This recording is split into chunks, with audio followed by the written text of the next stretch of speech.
कि भगवान तो हम जानते हैं कि अमुक भगवान है, अमुक भगवान है। भक्त का निश्चय कैसे करें कि ये भक्त है अथवा ये भक्त नहीं, ये तो कोई पाखंडी है। तो भैया अगर आप परीक्षा करने का प्रयास करेंगे तो हनुमान जी महाराज जैसे परम ज्ञानी वे तो कालनेमी का ठीक से परीक्षण नहीं कर पाए। फिर जो है मकरी के रूप में वह देवी आई और उन्होंने जब कृतार्थ होकर के बताया तब हनुमान जी को बोध हुआ कि ये तो कोई भक्त नहीं है, कोई संत नहीं है, तो कालनेमी है। तो हनुमान जी जैसे दूरदृष्टा भी जब यह निश्चय न कर पाए हों कि कौन भक्त है और कौन अभक्त है, तो भला कलिमल ग्रसित प्राणी यह कैसे निश्चय कर पाएगा। और वैसे भी जब आप परीक्षण करने जाएंगे तो जो असली होगा वह असली तो कुछ कमती आपको समझ में आएगा, और जो नकली होगा वो नकली इतना सुंदर नाटक करेगा कि उस नकली को ही आप सब कुछ समझ करके बैठ जाएंगे। राजस्थान में अलवर क्षेत्र की घटना है। वहाँ अलवर की पहाड़ियों पर एक शिखर पर एक सिद्ध गुरु निवास करते थे।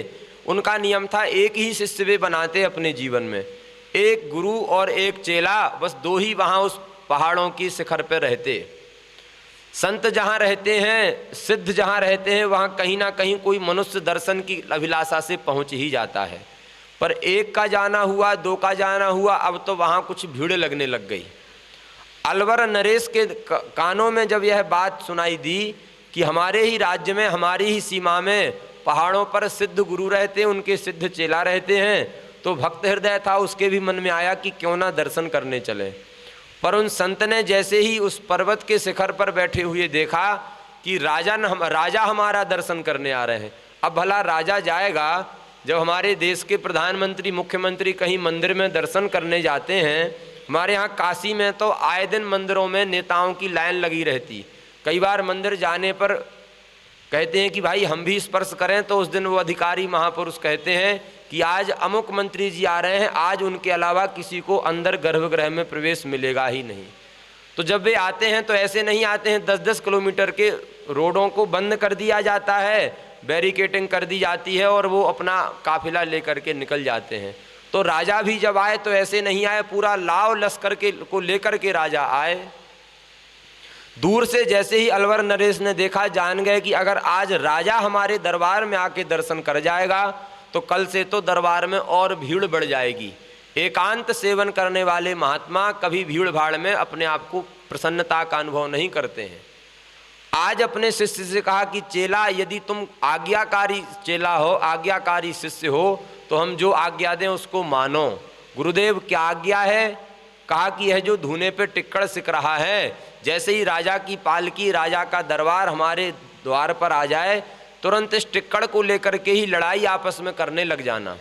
एक बार तो चेला ने, शिष्य ने कुछ इधर उधर किया कि भला गुरुदेव से कौन लड़ेगा, पर गुरुजी ने बताया कि बेटा आज्ञा समन सुसाहिब सेवा, आज्ञा जो हो जाए उसका पालन करना ही सबसे बड़ी सेवा है। उसमें अपनी बुद्धि, अपने विवेक को लगाने की कोई आवश्यकता ही नहीं है। जैसे ही राजा का हाथी वहाँ ऊपर तक पहुँचा, राजा अभी हाथी से उतरा ही नहीं था कि उसके पहले गुरु चेला में लड़ाई शुरू हो गई। चेला कहता कि आटा मांग करके तो हम लाए, इस पूरे के पूरे टिक्कड़ पर मेरा अधिकार है। तो गुरुजी कहते कि अरे मूर्ख, तू चेला है, मैं गुरु हूँ, भले ही तू आटा मांग करके लाया है तो क्या हुआ, यह टिक्कड़ तो मैंने अपने हाथ से आटा लगा करके सेंका है। दोनों गुरु चेला इतनी लड़ाई करते, जैसे ही एक सूखे टिक्कड़ के पीछे लड़ते हुए गुरु चेला को राजा ने देखा, जान गया। उसने सोचा कि अरे ये कोई सिद्ध कहाँ से हो सकते हैं, एक सूखे टिक्कड़ के पीछे जो इतना लड़ाई झगड़ा कर रहे हैं, ये सिद्ध नहीं है, तो कोई भोगी व्यक्ति यहाँ बैठ करके अपना भोग विलास कर रहे हैं। राजा गया और राजा ने जाते ही फरमान निकाल दिया, आदेश जनादेश निकाल दिया कि कोई भी मनुष्य, कोई भी व्यक्ति अगर उस शिखर पर जाकर के उन ढोंगियों का दर्शन करने जाएगा तो उसको हम कारागार में डाल देंगे, उसको जेल करा देंगे। अब तो मानो उन संतों को आनंद हो गया। जो कुछ इक्के दुक्के कुछ भक्त वहाँ पहुँचते, अब तो उनका जाना भी वहाँ बंद हो गया। तो यही हम बात कह रहे हैं कि यदि कोई परीक्षण करने जाएगा तो जो असली होगा वो तो अपने आप को नकली साबित कर लेगा, क्योंकि जो असलियत में भजन के मार्ग में लगा होगा वह कभी अपना प्रचार नहीं करेगा, और जो अपना प्रचार करने के लिए ही, अपना धंधा चलाने के लिए ही इस मार्ग पर आया है, जैसे ही वह देखेगा कि अमुक भगत आ रहे हैं, देहरादून के बड़े धनाढ्य भगत हमारे यहाँ आ रहे हैं, आज सुबह से आसन लगा करके बिल्कुल हिलेगा ही नहीं। भगत के आने पर भी, बार बार पुकारने पर भी नेत्र नहीं खोलेगा। शाम को 5 बजे नेत्र खोल करके कहेगा कि अरे आज तो हम समाधि में ही चले गए थे। और जैसे ही कहेगा तो निश्चित उन श्रद्धालु लोगों के मन में आएगा कि धन्य हो, ऐसे संतों को, ऐसे गुरुजनों को पा करके तो हम धन्य हो गए। इसीलिए अगर आप परीक्षण की बात करें कि कौन भक्त है और कौन भक्त नहीं है, तो परीक्षण करना, निश्चय करना बहुत मुश्किल हो जाता है। इसीलिए अगर भक्तों के अपराध से बचना है तो किसी भी प्राणी मात्र के प्रति अगर हम अपराध करने से बचेंगे तभी हम भक्तापराध से बचेंगे।